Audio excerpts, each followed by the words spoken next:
Did you know this has been the worst start to a government since 1992? The Labour Party's in trouble, and the podcast is going to talk about why. Welcome to the Lib Dem Podcast.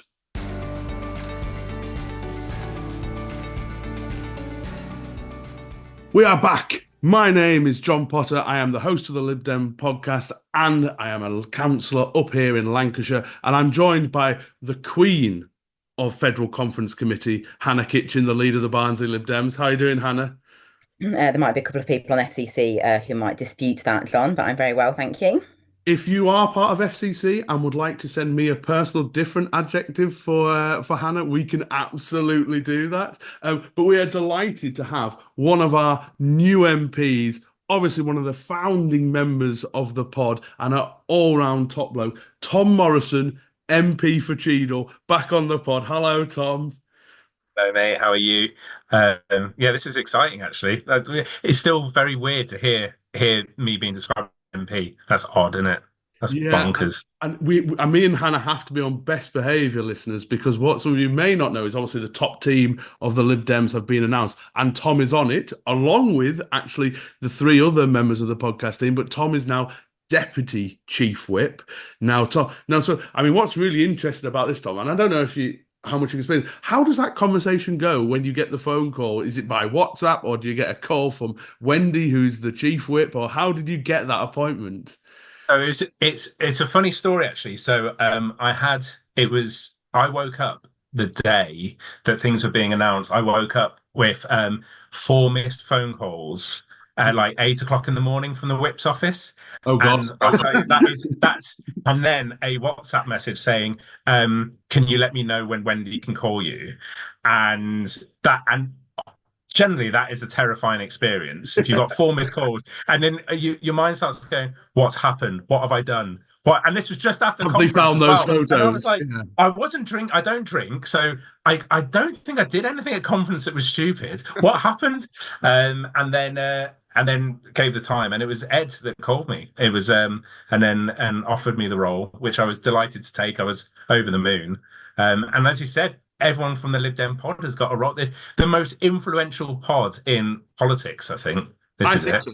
And I will just say to our listeners that don't know, the podcast four, which it makes it sound like actually you were wrongly convicted for something, but actually I've had some really important jobs. So Tom being deputy whip, Lisa is on home affairs, Josh has got justice, Alison has got carers and caring. So these are big topics, and I know behalf of myself and the rest of the podcast kind of family, we're so proud of all four of you. But that is the last of the gooey stuff we're going to do because now you've got to get on and do a job. No, but just many congratulations, Tom, and also wonderful maiden speech from yourself, Tom. I thought that was incredible in part. Congratulations on soon becoming a dad. You know, your Yeah. life. Anything else you want to fit in? You're gonna, in your life Yeah. at the moment. Anything more you want to Yeah, I do? need to get a puppy, don't I? That will be the next thing. Let's Yeah. get a puppy. No, you can have mine. And it's like, You can no. absolutely have my puppy. But no, but this is a really interesting episode we're going to do because the conferences have just finished. So it's a full slate of conferences have happened. Loads going on with the Tories and the leadership election. Loads going on with Labour, both internally and externally, how they've dealt with a whole host of missteps that have happened in their first years. And the reason why I said in the introduction this has been the worst since 1992 is that basically since the general election, there have been weekly by-elections happening in councils. And if you follow them in any sort of detail, Labour are losing masses of ground. Sometimes they're holding on to council seats, but losing 20, 30% of their vote. And they're losing it across the board to everyone. So last night they actually lost one to Reform in Blackpool, that means that every major party and the Greens, we'll give them their shot as well, have now taken seats off Labour since the general election, and they seem to be on a really bad slide, and that all feeds into what we're going to talk about. But let's start positive, Hannah. Let's talk about the Lib Dem conference. Your impressions of overall how it felt to you. I think we had a good time, didn't we? I mean, I A think, bit too good at some points, Hannah. That was yeah, we had some rough nights. well, speak for yourself there, John, speak for yourself. Some of us were fresh as a daisy for our FCC duties the next morning. Yeah, I think the Lib Dems, we always manage to be like fairly kind of chirpy, don't we, at conference. However bad things are, because we love our conference and it's our opportunity to see our friends and catch up and make policy. But I think the mood this time was absolutely off the scale. Obviously, I've only been a member since 2016, so I never went to conferences in the good times. But a lot of people who are a bit longer in the tooth than me said, "Oh, haven't seen this journalist since pre-coalition, and haven't seen that journalist, and the number of lobbyists and outside bodies was just off the scale." So we had huge numbers of members. I'm struggling with my numbers now. I think we had 4,000 members registered to attend, and then plus another 2,500 press, media, external bodies, observers, that kind of thing. And the coverage was brilliant. I mean, I was sat in on Ed's speech on the last day, and Chris Mason from the BBC was right down at the front, in front of the stage. I'm sure Tom had a better view of him than I did. When Ed left the conference hall at the end of that speech, he was literally being, chased by the media team. And obviously, I think that whole setup can be difficult for some of our members, because it means increased security. It means there's a lot more people, busier fringe events, busy in the auditorium, just sort of a lot more kind of going on, and potentially sort of increased security as a result of that. But yeah, we knew that the Lib Dems were back, and I think conference absolutely reflected that. I did enjoy. I think it was the Guardian editorial said it was. I mean, it was positive. The Guardian were positive, but it had this amazing line in it, which was, "The conference managed to retain its homespun feel." So yeah, that's what we strive for on FCC all the time, is that homespun feel.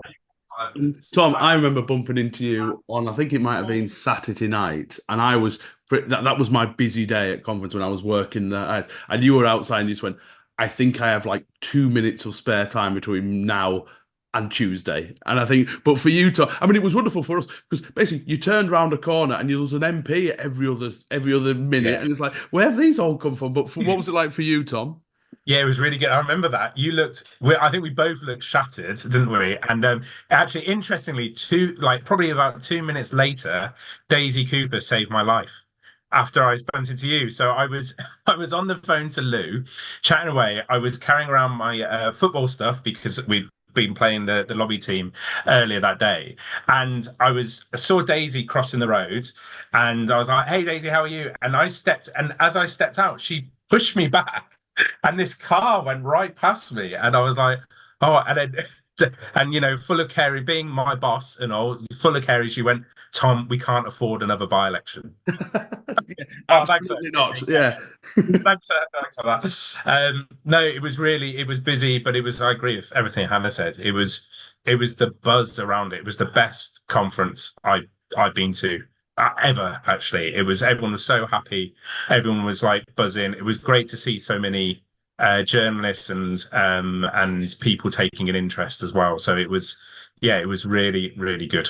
I'd love to know the percentage of first-time attendees as well from members. I think that would be I know, Hannah, I'm not putting you on the spot. Don't worry if you don't have that, don't worry at all. But I remember what was interesting, because I was at all the conferences during coalition, and security was really something then when we were part of government. But it's the amount of people I hadn't seen for years, and brand new people coming back, was really interesting, and it was fabulous. And one of the things that I started getting slightly nervous before conference, because obviously things are going really well. We're going to talk about Labour and the Tories in a minute, but I thought, are Lib Dems wallowing in this glory? It's great to celebrate success, but are we going to get complacent on this? But one of the things that most excited me about it was I was part of 2 training sessions, but every single training session and fringe event I went to was packed. absolutely stacked up, especially the stuff about the counties next year, and especially the stuff about taking on Labour, which makes me really optimistic that a whole load of new Lib Dems are thinking, right, I love success. Let's make sure we keep having it. And Hannah, was that your impression as well? Yeah, someone in the conference team will have those numbers, John. I don't have those to hand, but I know that I know that as well as first time attendees, anecdotally, I've heard as well there were a lot of people who attended who haven't been for for a really long time. And I run, so as one of my FCC roles, I run a sort of like a first timer session on the first morning of conference, sort of how to survive conference, how to get the best out of conference, and I've run one of those at every sort of conference I've been to while I've been on FCC. And yeah, this one was packed. It was absolutely standing room only, really, really busy. And we're going to kind of look at FCC as to how we can, I guess, perhaps expand that first timers offer a little bit, because I find conference really opaque and quite overwhelming. And being on FCC has improved that for me personally, but I think it's still, I think there's a lot of assumed knowledge and there's a lot going on all at the same time. So we'd really like to roll that out. But one really lovely story from that. So we did that training on the Saturday morning, and then I vice chaired debate on child poverty on the Tuesday, and we had a first time speaker in that session, a woman called Sarah from the Northeast, and her speech was absolutely amazing. Talk about growing up in poverty in the Northeast, and she collared me outside the conference hall, and she said it was because she'd come to that first timers training session. And and me and Jenny, who were the trainers, we'd suggested, why not put in a speaker's card? Why not have a go yourself? And she said that was why she did it. That gave her the confidence to do it. So yeah, that's what being on FCC is all about for me, really. Getting people new to the party and newly involved in conference playing their part in that. Yeah. Was there any difference for you, Tom, being an MP at this, other than signing autographs and all the rest of the stuff you had playing football with journalists? What kind of difference did it make to you with being an MP? It's definitely more of a work, like, this is not a, oh woe is me. It's definitely more of a work few day and a really intense work piece of work. So on the final day, on the Monday, I had 18 meetings back to back. So that was a flow. We had a plan of trying to get all the meetings done in one day, and then so you do other days of no, won't be doing that again. That was a terrible idea. And I think that the thing, when I got back home, I was absolutely knackered. I basically I think I had to work the next day from home, and then basically 2 days after that I just did nothing. Absolutely just but generally I think Lib Dems, it went as well as we could. Nothing really controversial happened. Love some of the press stuff we got, like Matt Chorley asking Ed Davey to to name all his new MPs while on a roller coaster it's just generally just a lovely space to be in, especially for people who have been on, like I have, since Coalition and stuff, where it has been harsh sometimes, and like Hannah says, we do tend to be a bit chipper. But I tell you who wasn't chipper, lovely to get that segue, the Labour Party at the moment. And is this, Tom, the shortest honeymoon that any government has had that you can think of? I mean, I'm not accepting Liz Truss. She doesn't count. Okay, you've got to get over 50 days for it to count. But can you imagine Labour have got off to any worse a start than what they have? Yeah, well, it's not been a great start, and I think that the Conservatives they trashed the house, didn't they? And Labour now having to clean it up. This is completely the Conservatives. And I know there's been disputes about this black hole and people saying, well, is it really? But I mean, it is. You can tell that the public finances are in complete chaos because of the Conservatives.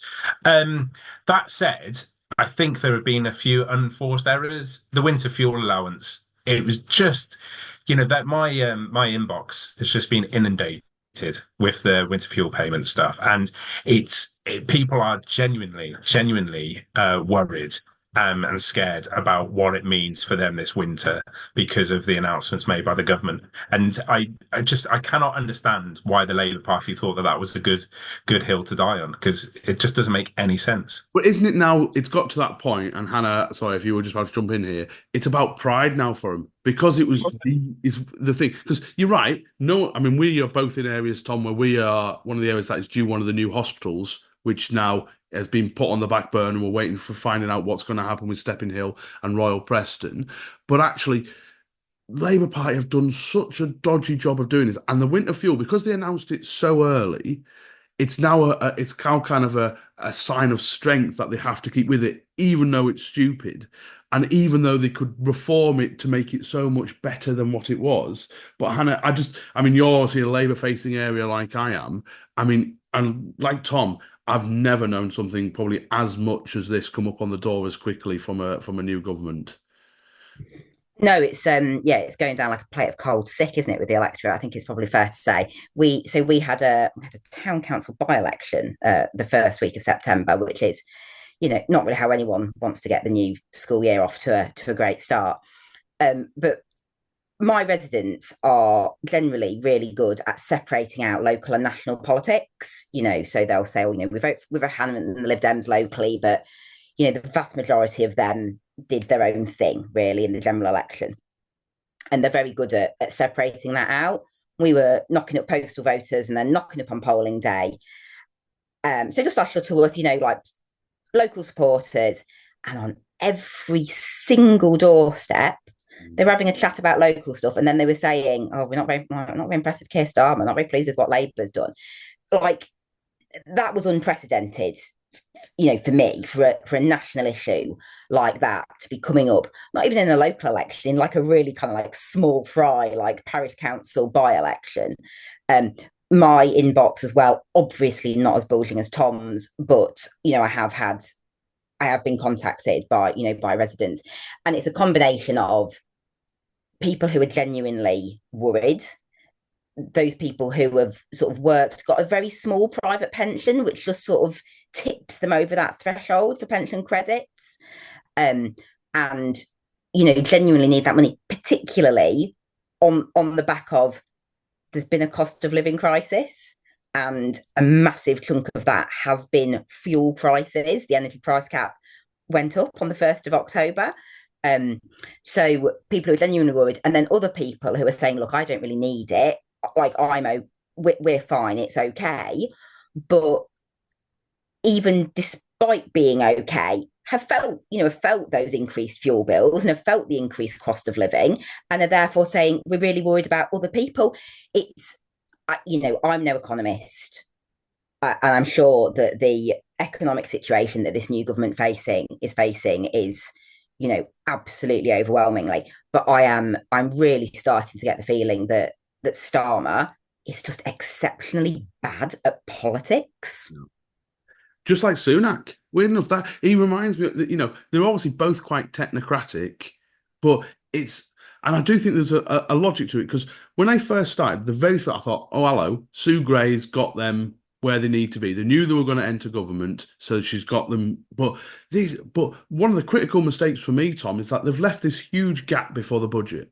Yeah. And the gap has needed to be filled with something. And so it's been filled with winter fuel payments, all these freebie stuff, and all the kind of holier than thou stuff that Keir Starmer and the shadow cabinet were doing before the election. And I get and people are saying, oh, it's just the Tory media. Yeah, but you know what? Labour did put themselves on that pedestal, and now you've got to defend yourself, and it's not great for them, is it?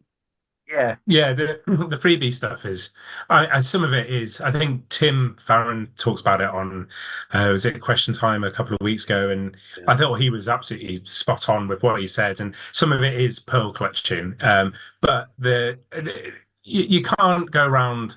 I don't think you can justify having suits bought for you or clothes bought for you and then I think the original justification was, well, we need to look good. Like anyone that has to go and shop in a charity shop, which I had to do when I was growing up. Well, I'm not going to look good. Like, I found that quite. I found it very strange coming around there. And I think there is an element where they're probably Keir Starmer isn't very good at politics, but I imagine that he's very good at running things, and to get to his position as well as like the chief prosecutor, he'd be a very good manager, and he's clearly got an incredible brain on him. But you do have to have a politician around you, and there was a lesson that for the people that went on the future leaders course, that the LGA do with the party. There was a chap called Joe Simpson who told me that he had this theory that you needed three people on your leadership team. You needed a politician, you need an enforcer, and you need a communicator. And if you think about the Blair government, you had Tony Blair, who was the communicator, you had Alistair Campbell, who was the enforcer, and you had Peter Mandelson, who was the politician. Now, Keir Starmer's definitely the I guess he's the communicator, but he's the kind of the manager of that. There are enforcers there because I see them in Parliament. I just don't know who the politician is, and I think that's a real problem for them. And this drift that they've done is just, and it still hasn't got, and things like.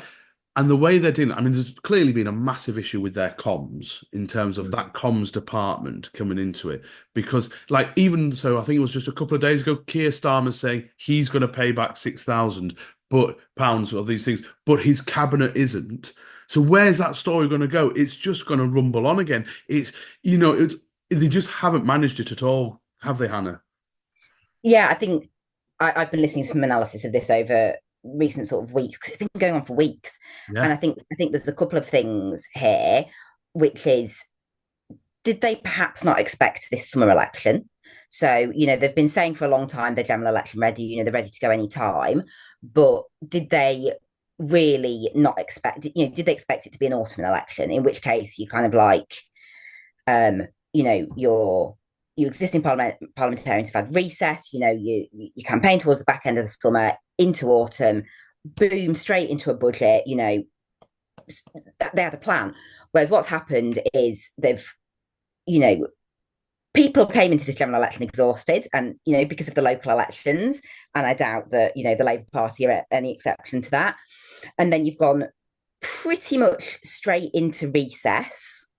There was that whole thing in the summer as well around, the riots and the civil unrest, which, like, on Keir Starmer's list of things that will happen in my first sort of 100 days in office bingo card, I can't imagine that civil unrest was on it. That quite well. What's the weird thing? So he did handle it well. I completely agree. And I thought there was a narrative there, actually having a guy, particularly his background in law and everything else. I thought this is almost, no one wanted it. Obviously, no one wanted it to happen. But if you were to think of a crisis that would suit Keir Starmer, it would be that.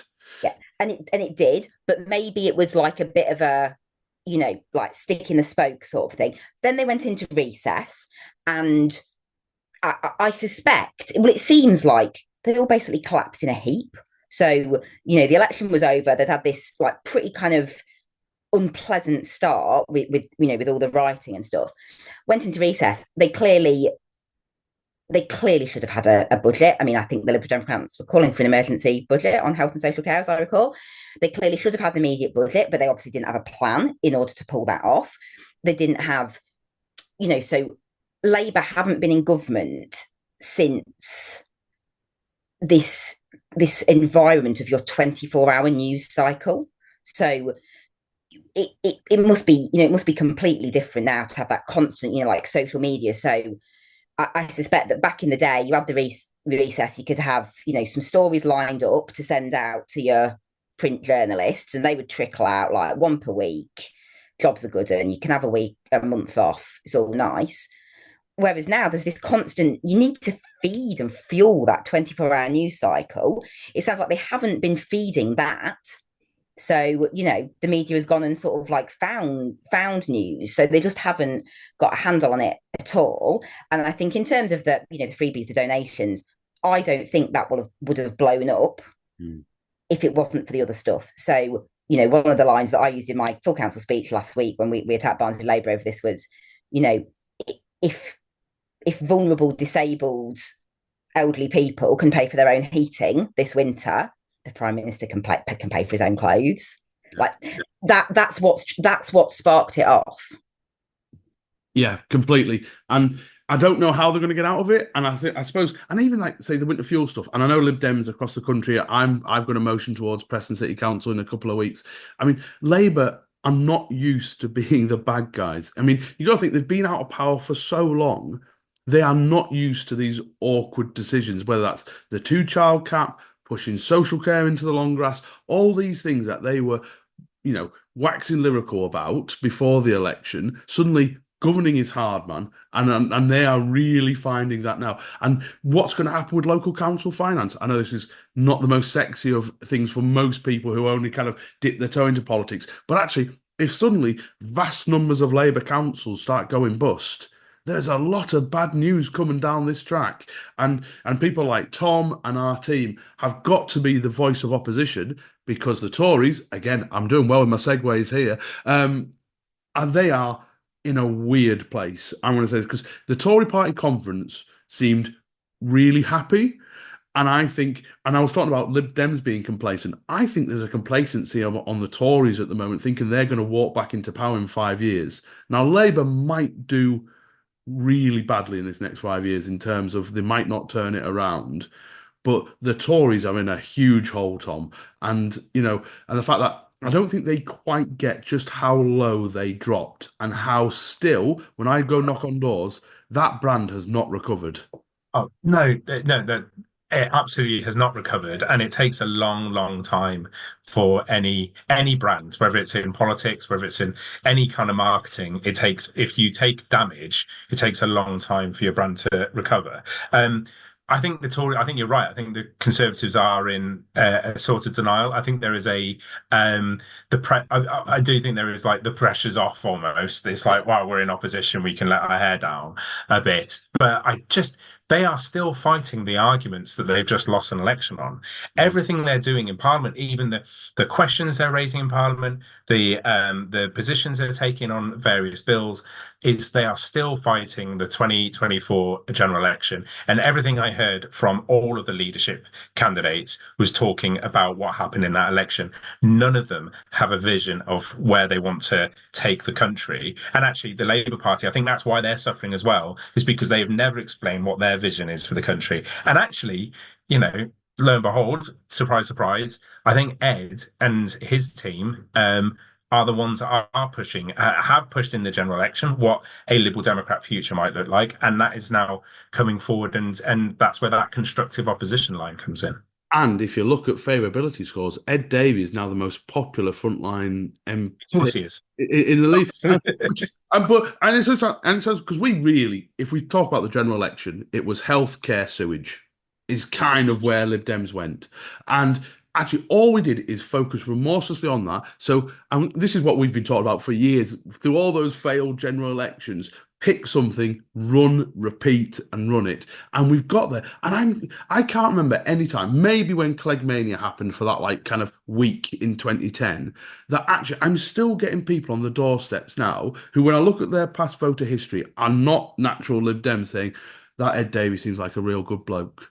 And that has absolutely because people know what he wants. And I don't know if the Tories know what they want, and certainly Labour don't know what they want right now. And that's that vision that they're missing, Hannah. But I suppose what was interesting about those leadership speeches is there's one thing that Cleverly did that no one else did. He said sorry to the Tory membership. And for me, Cleverly is the threat. I mean, if they pick Badenoch or Jenrick, I am over the moon. But what was your impressions of the Tory conference, Hannah? Yeah, I mean, it's been absolutely just like fascinating pantomime, hasn't it? I agree. I think Cleverly's come out on top. Obviously, John, our listeners all know that we don't place bets on politics because that would be shameful.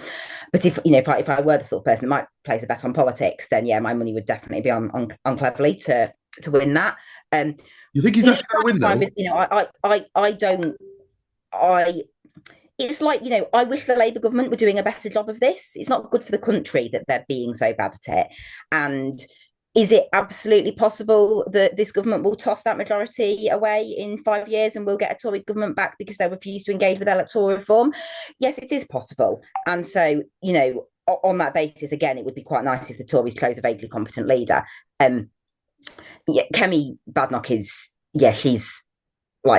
she's a gaff waiting to happen, isn't she? Her ability to sort of put her foot in it. I'm absolutely no fan of her politics at all, whatsoever.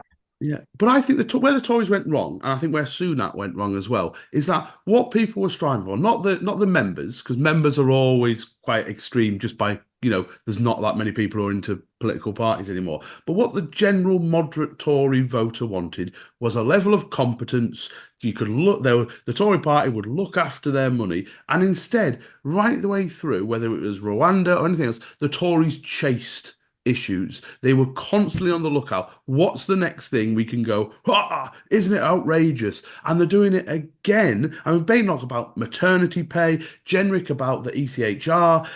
It's just, it's painful to watch. I mean, I don't care. If the Tories want to annihilate themselves or put themselves out of power for 10 years, great. That helps me with my county election next year. But I do want some sort of level of opposition from the main opposition party. The thing is that they're trying to kind of like out reform, aren't they? And I guess that's the difficulty, isn't it, when you sort of set yourself up as a political party without your sort of own set of values. Badenoch and Jenrick are talking about return to conservative values. The values they're talking about, they're not conservative. They're not conservative values. They're right wing populist values. Yeah. And I think we see the same with the Labour Party as well. This Labour government tried to position themselves as was not as bad as the Tories, which is why they've kind of fallen at that first hurdle, because they've encouraged everyone to kind of look at them through that sort of comparative lens.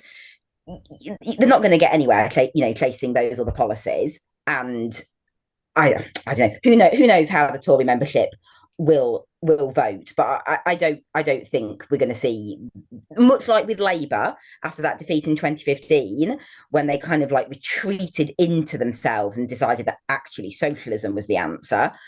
It is starting to look a lot like the Conservatives are deciding that maybe fascism is the answer here. Now, Tom. Now, you are obviously, as a deputy chief whip, you must now be the head of kind of spreadsheets and knowing what the party thinks. So you look on, see that contest in the Tory party. I mean, because I can't see Cleverly or Tugendhat ever winning, because I just don't think that membership's going to vote for. But I do maybe think one of them will get into the final two. But from you looking from a parliamentary point of view, obviously you will be chatting, meeting Tory MPs. How are they feeling? It's really interesting, and I think I haven't met many Tory MPs. Not as many as there used to be. That's why. Not as many. Yeah, they're quite a rare breed now. What's interesting is that there's clearly a lack, from my point of view, there is a lack of coherency within them. It's clear they've had no leadership, and Rishi Sunak has lost an election and is still in post, but has not been doing the job of keeping the party together. So there's been some weird posturing and weird kind of moments of, I think there was like Max Wilkinson actually called it out. There was some disgraceful behaviour with one of who was a potential leadership candidate, breaking all sorts of protocols in the chamber and stuff. But there was no one was there kind of clamping down on them. There doesn't seem any consistency with their arguments they're putting up against the Labour government. But that's why there's a massive space for us, like where we can be that adult in the room. And I think we've developed so far, a really good culture of kind of that constructive opposition, where there are times where, some things the Labour Party are bringing forward, aren't perfect, but, we're broadly supportive of, like the GB Energy. I mean, it's a good idea, and it's something that we've been working on in our policy, a similar thing for a long time. So we can be supportive there. But then when it comes to like the winter fuel allowance, obviously, we challenge that, but we never challenge it in a kind of a mudslinging way. And I think that's something you alluded to there, John, was that actually because there's no leadership and because they're all kind of squabbling amongst themselves in the Conservative Party, when they attack Labour, it seems rabid. and they're just hurling abuse, and they're using kind of almost right-wing tropes to kind of have a go at the government. They're attacking the media, they're attacking the Human Rights Act. It's just really bizarre behavior. And the country is not there. The country is if you knock on doors, what people are disappointed with, I think, from the government at the moment is that there is a lack of competency, and there's just, oh, it seems like you're just the same as the other lot, because people want grown-ups. And I think that's where the space is. It's not a right or left space, it's a are you competent space. And I think we can fill that void very well. And unbelievably from the Tories, and I can't believe when they scheduled this stuff, they think that the new leader won't be in place to respond to the budget. Why would you not get that your first set piece kind of event of the Labour Party where and it's almost like a free shot because the Labour's going to have to announce some terrible things. You can just lambast it as the new Tory leader, give yourself a lovely little boost. But apparently Tory HQ have said that because I think the leadership contest will be over like if they were to bring it forward, it would have been over like just 3 days or something before the budget, and they didn't think and the new leader would be able to cope with that. Well, if they can't cope with that, they are not good enough to be the new leader of the opposition. And what a great place to be a new leader, or being the first thing you do is take on. It's just. But I think that's a systematic issue that the Conservative Party have at the moment, because they don't have the talent on the benches. But from what I can see, there's no guidance in the background either. So it would be really interesting to see what's going on in CCHQ, because it doesn't look like they're getting any support from the staff in the background. Yeah, and one of the stories, I can't remember if we mentioned on a previous podcast or not, how much CCHQ, the Tory headquarters, has been hollowed out. Losing that many MPs, losing that much power, losing everything that comes with it in terms of their staffing, their infrastructure. And I think, and it's really interesting how, because I'm in a marginal county, so Lancashire tends to flip between Labour and Conservative. Now, how that's going to go next year, because up until the general election, I was almost certain thinking that Labour are going to take back control. God, let's not use that word again. And we're going to regain Lancashire from the Tories.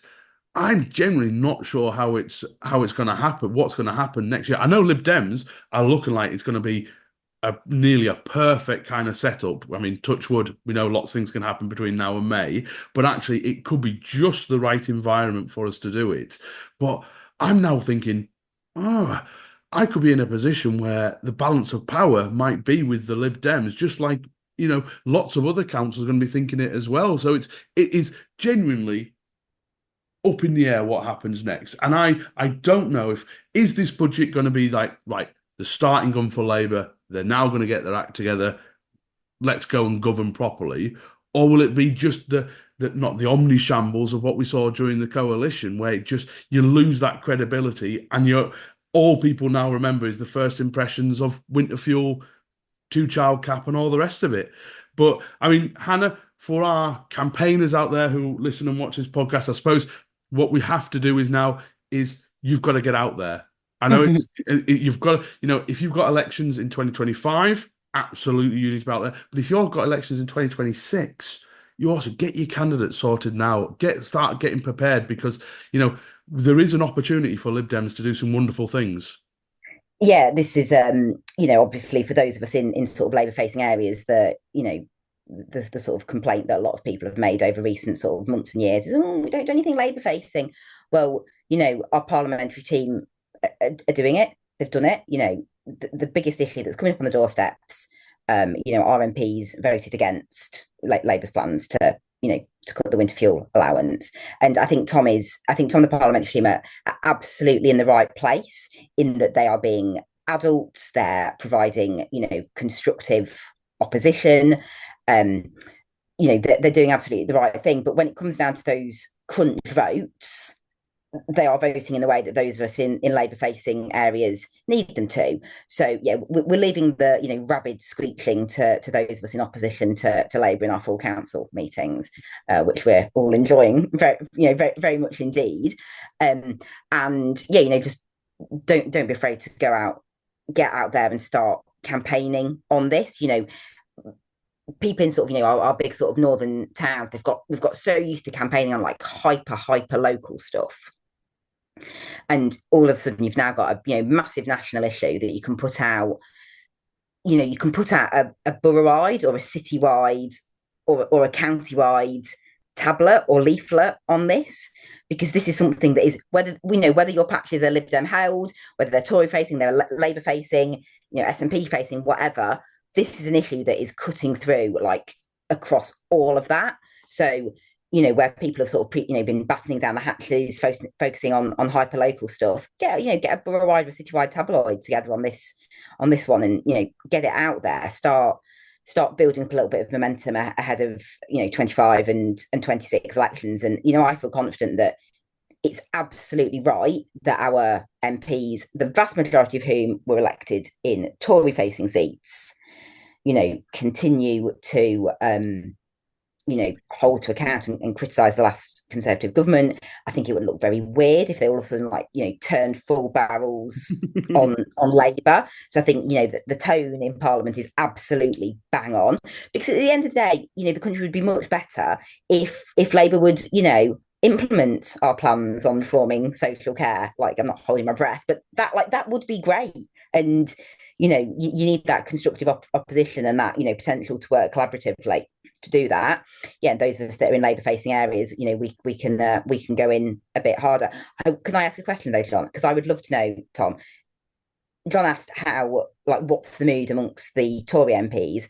What's the mood amongst the Labour MPs? Because the Labour councillors around these parts are looking rather sheepish indeed. That's interesting. I think it's still. I think that, I think let's be honest, they've just had a huge election victory with a massive majority, and in fact, a really weird moment happened on my first day. I was queuing up to get a coffee, and I turned around and I saw one of my old colleagues from a previous workplace I used to, and like me, she worked in public affairs, and I immediately assumed, oh, she's here to meet an MP. And then I clocked that she had the MP, and I was like, "What are you doing here?" She was like, "I have no idea. I did not expect this." Yeah. But that was it was really good to see her. But I think they're still very chipper, and they've had a great election result. But it was definitely the first vote on the child benefit cap where they came through.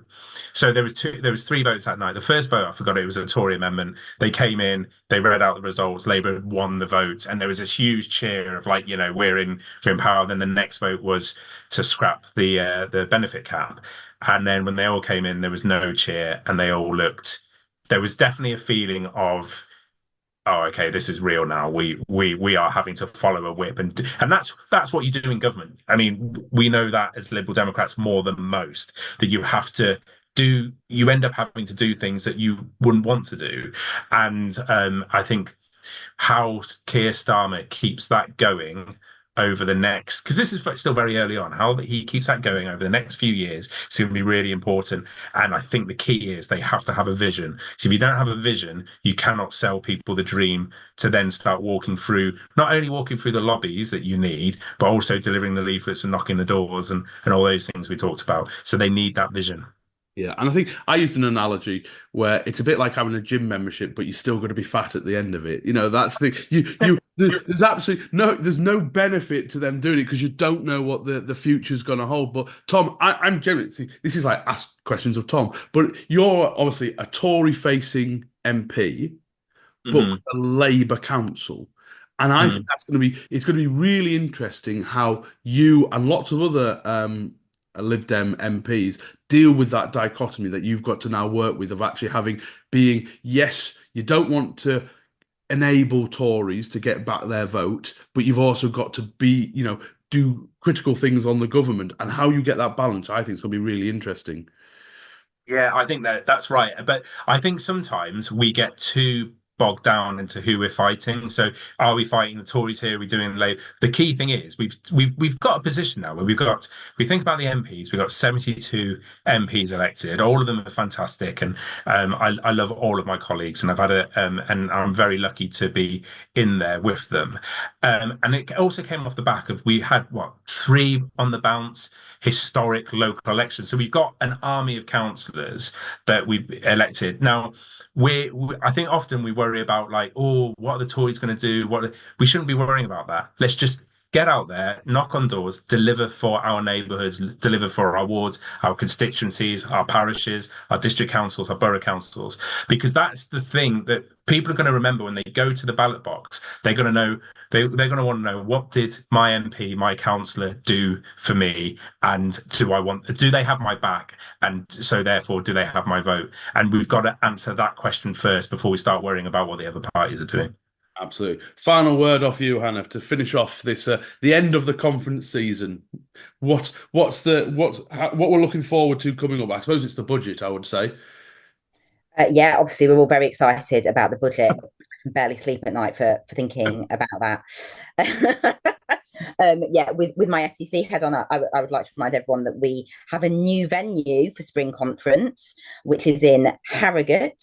We've gone for another fancy pants North Yorkshire town. Can I just say, like old school Lib Dems like me, Harrogate's like an old school. I know this is new to some people, but we used to do Harrogate back in the day. It's been a while, Tom. This is retro. Yeah, it's been a while. Okay, so we're going back to Harrogate. We're going back to Harrogate in spring. Registrations haven't opened yet, but I'm sure they will. And I think it's an interesting round of elections coming up, isn't it? So there's counties and a couple of unitaries. But not a huge amount else. So yeah, don't be having 2 years off, campaigners. I am going on Sunday. I'm going over to Cheadle because apparently one of their councillors got elected as an MP and then stepped down as being a councillor. so they have a by-election to fight. So I'm going to go and help with that. And then, rather than putting your feet up, get out there, start campaigning for 2026 and go and find your nearest place with a county and go and help those out. Yeah, and I owe John Potter a favour. Yeah, that's right. Yeah. I was going to say I owe John Potter a favour, so I'm going to be out in his division, I think. If you got elections, haven't you, John? Oh, yes, I have elections every single year because that's just how joyful my life is. But yeah, I'm up. So my big county seat is up. I'm defending only 100 and something after the horror show that was 2021. But as Hannah said, counties are very difficult to fight because they are large. They're often large geographically and electorally as well. So you can always find usually a county that's nearby, and if you can't, Preston has brilliant transport links and we'll be happy to have you, so absolutely come and help me if all else. But no, thank you, Hannah, so much for being on this podcast. Thank you, Mr. Deputy Whip, for your attendance today. We'll let you go and I think you've got orders to go out and be campaigning. I think, like I say, you've got a that's it. Yeah, Hannah's told me off. Why am I doing this pod when I should be door knocking?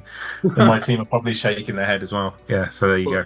No, again, on behalf of the entire podcast, Tom, congratulations on everything, and thank you so much for everything you're doing and the rest of the 72 MPs. It's an exciting time to be a Lib Dem, and you're at the forefront of that. So thank you very, very much, and thank you to all the listeners and viewers. We'll be back with lots more to come on all sorts of issues, whether it's campaigning, when the budget turns up, who knows what's going to happen with the Tory leadership, or what's going to happen in the Middle East as well, because yes, we know we've had an excellent conference, but there's some very scary things happening in the world, and we want to make sure that everyone knows what our position is and going forward, that how Lib Dems can make our part of the world that little bit better. Okay, we'll see you again very soon.